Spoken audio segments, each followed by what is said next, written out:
Ayan, naririnig niyo ba yung buzzing sound? Ang fix lang daw dito is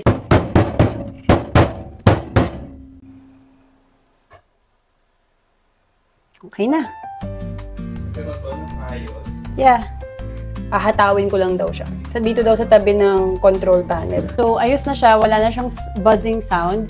Kapag kasi nagbabuzz, parang putol-putol na ganon, ibig sabihin yung cooling fan daw, parang may naklog lang dun sa loob. Kaya kailangan lang hatawin ng ganon para kung ano man yung sumiksik doon or nag-jam doon is malaglag siya. Kasi kapag naman yung magnetron yung problema or ibang parts yung problema, iba yung tunog, which is humming sound naman. Tsaka kung magnetron ang problema nun, supposedly, hindi siya iinit. Pero kung umiinit naman yung microwave nyo, ibig sabihin yung buzzing sound na yun is yung cooling fan.